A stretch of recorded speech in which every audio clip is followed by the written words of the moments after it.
August 15, 1945. The Philippines. The sun rose crimson over the barbed wire perimeter of Camp Leyte, casting long shadows across rows of canvas tents that had become an unlikely sanctuary.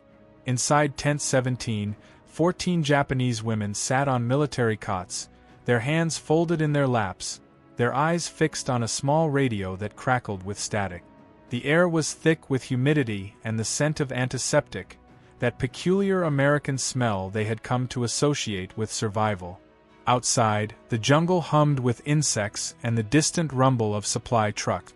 The announcer's voice, speaking in formal Japanese, carried words that seemed impossible. The emperor's voice followed, high and thin through the speakers, speaking of enduring the unendurable. The war was over. Japan had surrendered. And in that moment, as tears streamed down the faces of women who had once been told they would never be taken alive, a different kind of terror took hold. Not relief, not celebration, terror, because the end of the war meant only one thing: they would be sent home. And home had become a word more frightening than any battlefield. This is a story that official histories rarely tell. It is not a story of combat or grand strategy, of generals and politicians.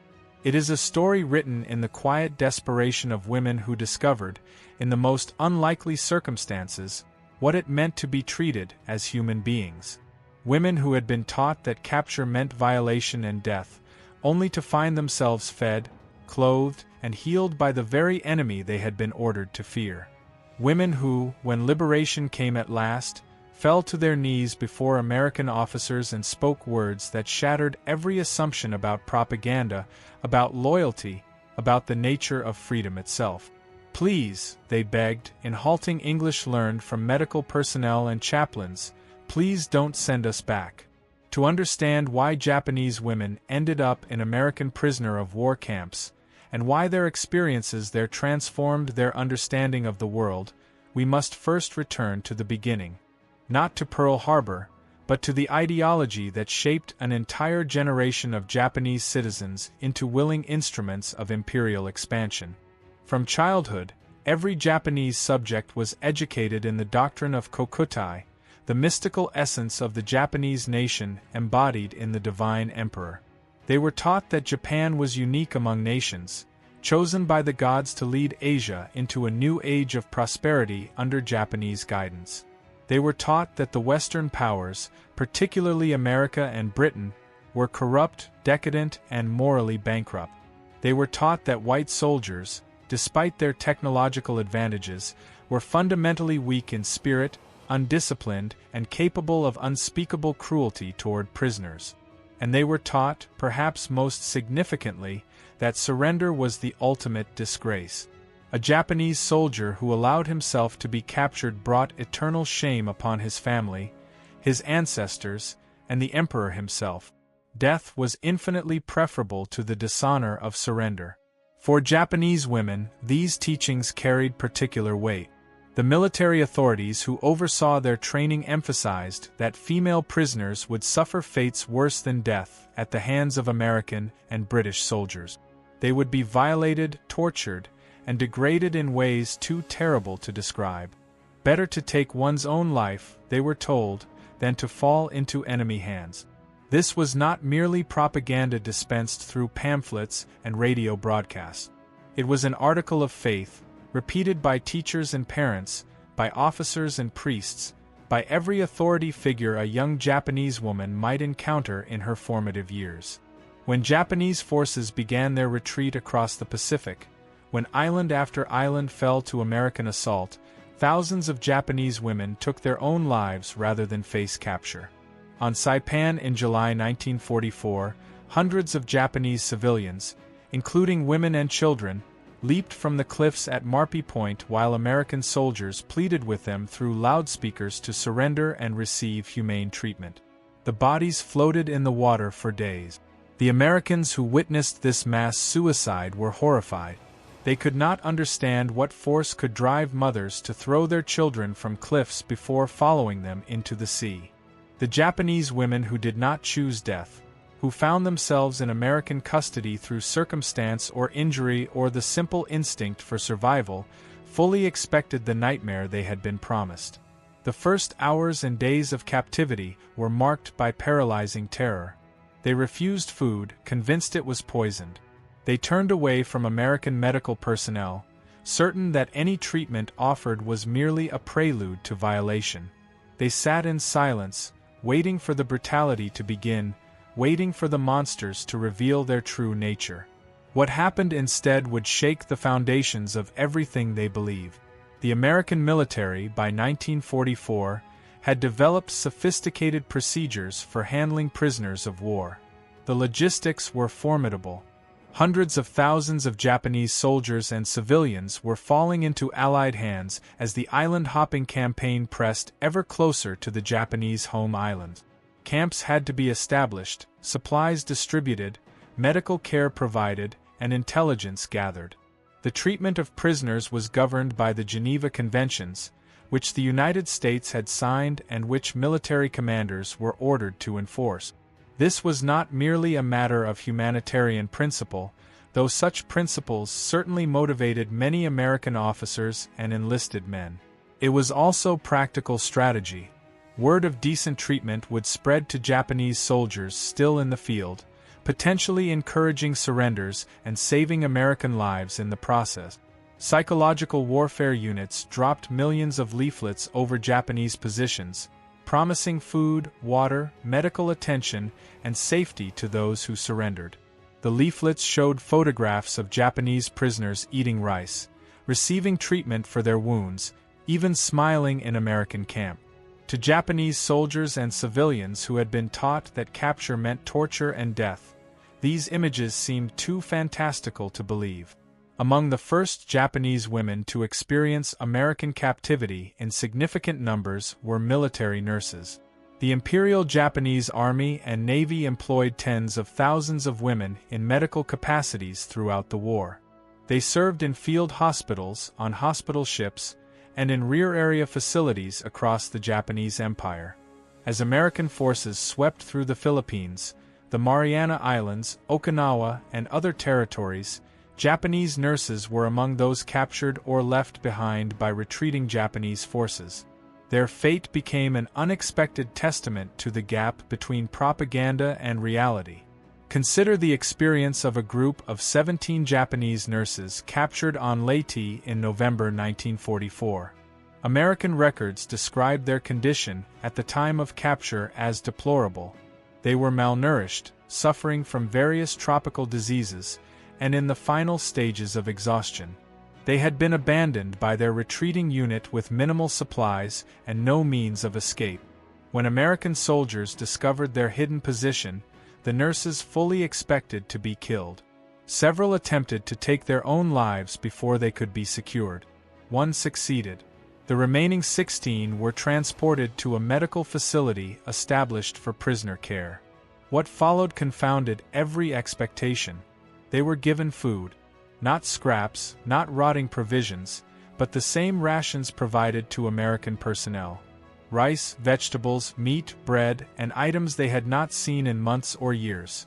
Chocolate, coffee, fresh fruit. They were given clean water, their clothes were washed or replaced, and they were housed in structures with proper sanitation. American doctors and nurses treated their illnesses and injuries with medicines that had become almost mythological in the depleted Japanese supply chain: sulfa drugs, penicillin, morphine for pain. They were not separated for interrogation and abuse. They were not violated. They were not beaten. They were, in the most fundamental sense, cared for. The psychological impact of this treatment cannot be overstated. Everything these women had been taught about their captors was contradicted by daily experience. The Americans were not demons. They were, for the most part, young men far from home who treated their prisoners with a mixture of professional duty and genuine human compassion. Some went out of their way to offer small kindnesses. An extra blanket, a kind word, a moment of recognition that the women in their care were human beings rather than enemies.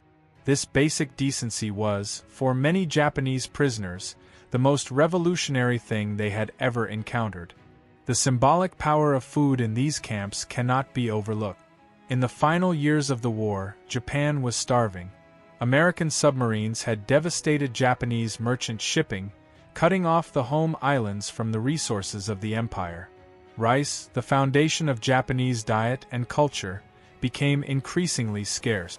By 1945, the daily ration for Japanese civilians had fallen to levels that barely sustained life. Sweet potatoes, acorns, and grass were pressed into service as substitutes for grain. Against this backdrop of hunger and deprivation, the food available in American prisoner of war camps seemed almost miraculous. White rice, abundant and properly prepared. Meat in quantities that Japanese prisoners had not seen since before the war. Bread, butter, sugar, milk, and the endless chocolate bars that American soldiers seemed to carry everywhere. 4 women who had watched patients die of malnutrition, who had subsisted on roots and weeds in the jungles of the Philippines, the American mess hall was a vision of impossible abundance. And the chocolate, that sweet American indulgence, became something more than food. It became a symbol of everything the Japanese military had told them was corrupt and decadent about America, transformed into evidence of a generosity and prosperity they had never imagined possible. The medical treatment provided to Japanese prisoners represented another form of abundance that challenged their worldview. The Japanese medical system in the Pacific was in a state of near-total collapse by 1944. Supplies were exhausted, facilities were destroyed by bombing, and trained personnel were overwhelmed by casualties. Japanese soldiers and nurses had watched helplessly as patients died from infections that could have been easily treated with proper antibiotic.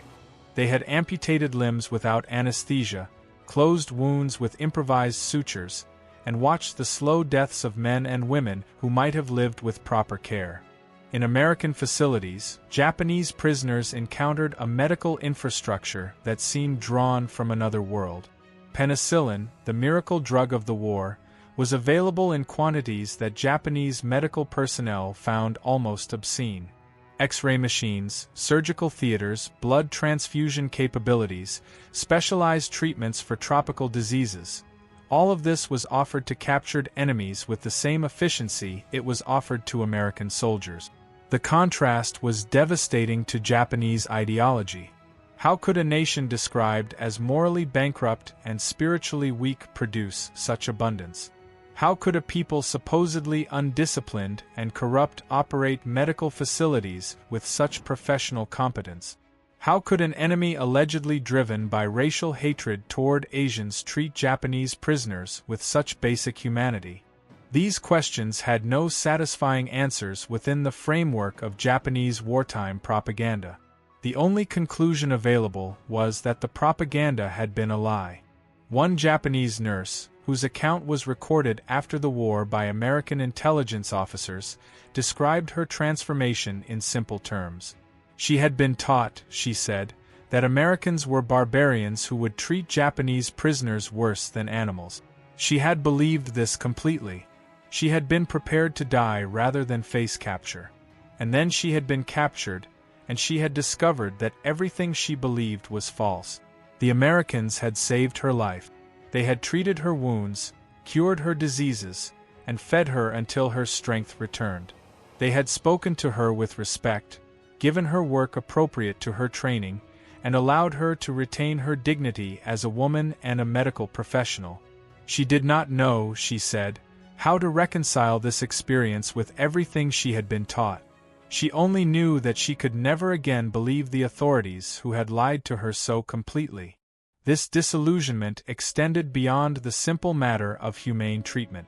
As the months passed, Japanese female prisoners in American camps developed a clearer picture of the war's progress and of conditions in Japan. They learned of the firebombing campaigns that had reduced Japanese cities to ash. They learned of the food shortages, the industrial collapse, the steady deterioration of life on the home island. They heard rumors, and eventually confirmation, of the atomic bombs dropped on Hiroshima and Nagasaki. and they contemplated what awaited them if they returned to a devastated nation that would view them not as survivors but as sources of shame. The social position of women in wartime Japan was precarious under the best circumstances. Women who had served in military capacities, particularly those who had been captured by the enemy, faced a specific and terrible stigma. The assumption, widespread and rarely spoken aloud, was that any Japanese woman in enemy custody must have been violated. Whether or not this was true was irrelevant. The stain of capture was permanent and unforgivable. Such women could never hope for normal lives, for marriage and family and social acceptance. They would carry the mark of their captivity forever, a source of shame to their families and an embarrassment to be hidden from the world. For Japanese nurses and other women who had experienced the reality of American captivity, the prospect of returning to face this judgment was unbearable. They had not been violated. They had been treated with dignity and respect, but they knew that their countrymen would never believe this. The propaganda machine that had prepared them for their own deaths had also poisoned the minds of everyone at home. They would be viewed as contaminated, ruined, worthless. The lives that awaited them in post-war Japan offered nothing but shame, poverty, and social exile. It was against this backdrop that scenes unfolded across the Pacific in the weeks and months following Japan's surrender. As American forces prepared to repatriate Japanese prisoners, women in camps throughout the region began to plead with their captors. The requests came in various forms, formal and informal, desperate and composed. Some wrote letters to camp commanders. Some approached American nurses and doctors with whom they had developed relationships during their captivity. Some simply broke down in tears when told they would be transported to Japan. The message was consistent: please don't send us back. American officers were unprepared for these requests. Military regulations required the repatriation of all Japanese prisoners following the war's conclusion. There was no provision for Japanese nationals who preferred to remain in American custody indefinitely. The requests were denied, however sympathetically individual officers may have viewed them. The prisoners would be sent home. But the encounters were recorded, and they paint a picture of profound transformation. Women who had been willing to die rather than surrender to Americans were now begging those same Americans to protect them from their own countrymen. The implications of this reversal were not lost on the officers who witnessed it. One account preserved in military records describes a Japanese nurse who appeared before a repatriation board with a carefully prepared statement. She had been taught, she said, that Americans were cruel and uncivilized. She had believed these teachings without question. Now she knew that they were lies. The Americans had shown her kindness she had never experienced from her own military authorities. They had treated her as a person of value rather than as an expendable tool of the state. She did not wish to return to a country that had deceived her so completely, a country that would treat her survival as a mark of shame rather than a cause for gratitude. She wished to remain where she was, to continue working as a nurse, to build a new life among people who had shown her what humanity could be. Her request was denied. She was sent back to Japan. Her subsequent fate is unknown. The symbolic weight of chocolate appears repeatedly in accounts from this period. American soldiers distributed chocolate bars with casual generosity that astonished Japanese recipients. For prisoners who had known hunger, these small brown rectangles represented everything the Japanese military had claimed to despise: Western indulgence, material excess, the softness that supposedly made Americans inferior warriors. And yet the chocolate tasted sweet, and the hands that offered it were gentle, and the faces that accompanied the gift showed something that looked very much like simple human goodness. For many Japanese prisoners, the chocolate bar became an emblem of everything they had gotten wrong about the world. It was not evidence of American weakness. It was evidence of American abundance, and that abundance was shared even with those who had been their enemies. What kind of nation, they wondered, could produce such wealth and still share it so freely? What kind of people could have every reason for hatred and yet choose kindness instead? The transformation of Japanese prisoners was not universal or uniform. Some maintained their loyalty to imperial ideology despite their experiences in captivity. Some viewed American treatment with suspicion, searching for hidden motives behind every act of kindness. Some simply endured their captivity in silence, offering neither gratitude nor complaint, waiting for the war to end so they could return to whatever remained of their former lives. But for a significant number of Japanese women in American camps, the experience was genuinely transformative. They emerged from captivity with their fundamental assumptions shattered, forced to construct new understandings of themselves and the world. The American approach to prisoner treatment was rooted in values that seemed alien to Japanese military culture. Individual dignity, universal humanity. The rule of law applied equally to enemy and ally alike. Rights that attached to persons simply by virtue of their existence, regardless of nationality or military status. These concepts were not entirely foreign to Japanese tradition, but they had been systematically suppressed by the militarist ideology that dominated Japan from the 1930s onward. In American camps, Japanese prisoners encountered these ideas in practice, embodied in the daily routines of captivity. They were not brutalized because brutalization was wrong. They were not starved because starvation was cruel. They were not violated because violation was a crime.